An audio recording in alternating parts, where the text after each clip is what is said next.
नमस्कार। अब हामी चाहिँ फेरि तिहारको मौका छोपेर हामी दुईजना दाजुभाइ फेरि हाम्रो कुरामा आउँदैछौँ। अब हाम्रो कुराको अब हामी सुरुवात गर्दैछौँ। तिहारको मौकामा सबैलाई ह्याप्पी तिहार। स्पेसली अझै नेपाल वा विदेशमा भएको हुनाले नेपालमा हुनुहुने इष्टमित्र स्पेसली दिदीहरूलाई ह्याप्पी दीपावली, ह्याप्पी तिहार। यो वर्ष यस्तै हो, अर्को वर्ष सायद आउने प्रयास जारी हुनेछ। ह्याप्पी तिहार सबैलाई है। सबै देश तथा विदेशमा छरिएर रहनु भएको सबै हाम्रो इष्टमित्र, फेसबुक मित्र, युट्युब मित्र, आफन्तजनहरू सबैमा नमस्कारको साथै 2082 सालको शुभ दीपावलीको शुभकामना भन्दै सबैजना चेलीबेटीहरूलाई पनि सम्झेको छु, भाइहरूलाई पनि सम्झेको छु र आमा बुवा आफन्तहरू सबैलाई एकमुष्ट नमस्कार भन्न चाहन्छु है त। हामी आज फेरि पनि दाजुभाइ भेला भएको छौँ। हामी चाहिँ सधैँ पनि भेला भएको खेर दाजुभाइको थोरै भलाकुसारी सेयर गर्ने कोसिस गर्दैछौँ। यो चाहिँ हामीले हाम्रो थोरै दाजुभाइको भेटको एउटा शीर्षक चाहिँ हामी यस प्रकारले राखेका छौँ कि यो चाहिँ भनेको हाम्रो कुरा, मतलब अब हामी मात्र नभएर तपाईँहरू, हजुरहरू सबै हुनुहुन्छ देश तथा विदेशमा छरिएर रहनु भएको। त्यही कारणले त सबै हाम्रो कुरा चाहिँ भन्नुको कारणै सबैसँग यो कुराहरू पनि पुग्नु पर्यो। सबैको कुराहरू भोलिको दिनमा हजुरहरूले पनि यसरी नै भेटवार्ताको, भेटघाटको भिडियोहरू बनाएर हाल्नुहुन्छ र हामीले पनि हेर्न पाऊँ भन्ने हिसाबले शीर्षक दिनु खोजिरहेको छु, हाम्रो कुरा है त। अनि दाजु भन्नुहोस् ल। अब सुरु गरौँ है त हाम्रो कुरा। यो चाहिँ पानी है, रक्सी चाहिँ रक्सीको साथमा भनेर गरौँ टोटल पानी। अब तपाईँको त पहिलो तिहार होइन त? यो भन्नाले विदेश त पहिला पनि जानुभयो होला? विदेश त धेरै नै भइसक्यो। विदेशको तिहारहरू धेरै किसिमको भयो, तर यो अहिले कहाँ भन्नु, लोकेसनमै भन्नु पर्यो होला। जापानको चाहिँ पहिलो तिहार हो। पहिलो तिहार मनाउँदैछौँ हामी। अब तिहार भन्दा नि जापान कस्तो लागिरहेछ त नि?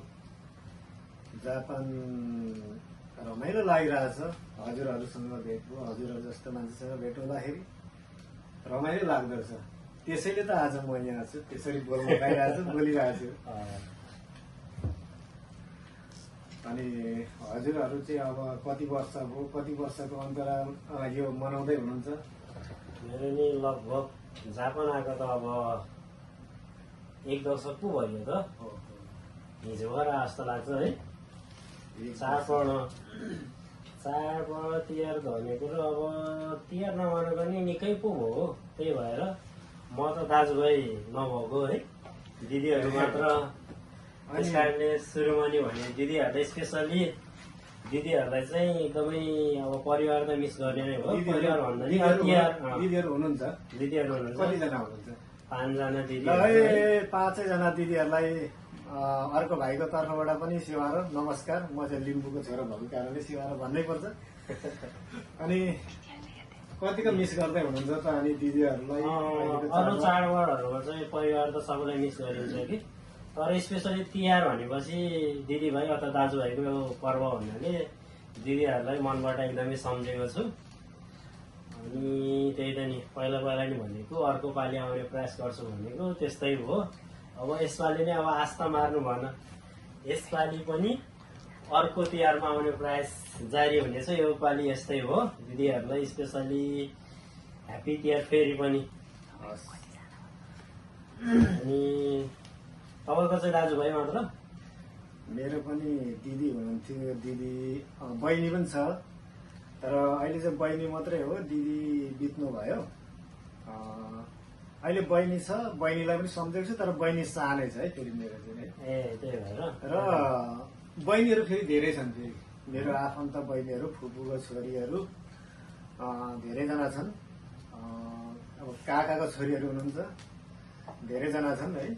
सबै बहिनीहरूलाई दाजुको तर्फबाट एकदम धेरै धेरै माया र सम्झना छ है भन्न पनि चाहन्छु यही मार्फत है। अब यस- धेरै वर्ष भयो हामी सँगै चाडबाड मनाउन चाहिँ नपाएको, तर पनि अब चाडबाडमा चाहिँ बहिनीहरूलाई स्पेसल्ली तिहारमा चाहिँ सम्झिने गरेको छु। भैलो कतिको खेल्नुहुन्थ्यो पहिला त्यो जमानामा? नेपाल हुँदाखेरि एक समय आफ्टर एसएलसी पछि चाहिँ क्लबमा एक समय निकै हिँडियो कि त्यति बेला चाहिँ तिहार बेसरी नै जस तिहार निकै नै भैलोले चाहिँ क्लबबाट अनि रातै गरेर एक समय चाहिँ निकै खेल्यो। त्यो दसैँमा पिङ थाप्नेहरूदेखि लिएर त्योहरू निकै गरियो एक समय चाहिँ। भनेपछि सानो सानो संस्थाहरू गाउँ टोलको सानो चलाउनु भयो। क्लब चाहिँ हाम्रो एरियामा ठिकै भन्दा पनि ठिकै क्लब हो कि राम्रै नै हो। एरियाको त राम्रै क्लबमा हुन्छ है। आज कस्तो छ त त्यो क्लबको अवस्था? आज त अहिले त अब हामी जस्तो सबै विदेश गए। यसो बुझ्दाखेरि चाहिँ क्लबमा हिँड्ने मान्छे नै छैन जस्तो भइदियो कि यो अहिलेको परिस्थिति चाहिँ मेरो नेपाल हरेक कुरामा। यो चाहिँ दुःख लाग्दो कुरो हो। एकदमै। एउटा सङ्घर्षको क्षण हुन्छ सबैको। र अब मैले मेरो कुरा पनि राखेँ, अब हाम्रो पनि त्यस्तै थियो पहिला। अब निकै हिँड्नु हो। क्लब भन्दा पनि सायद त्यो क्लबहरू दर्ता हुँदैन थियो होला। त्यो एउटा चुनावी माहौलको खेर नेताको एउटा आश्वासन हुन्छ नि, तँलाई म यो गरिदिन्छु त्यो गरिदिन्छु भनेको मौका पाएर हामीले त्यो क्लब दर्ता चाहिँ गरेको हो।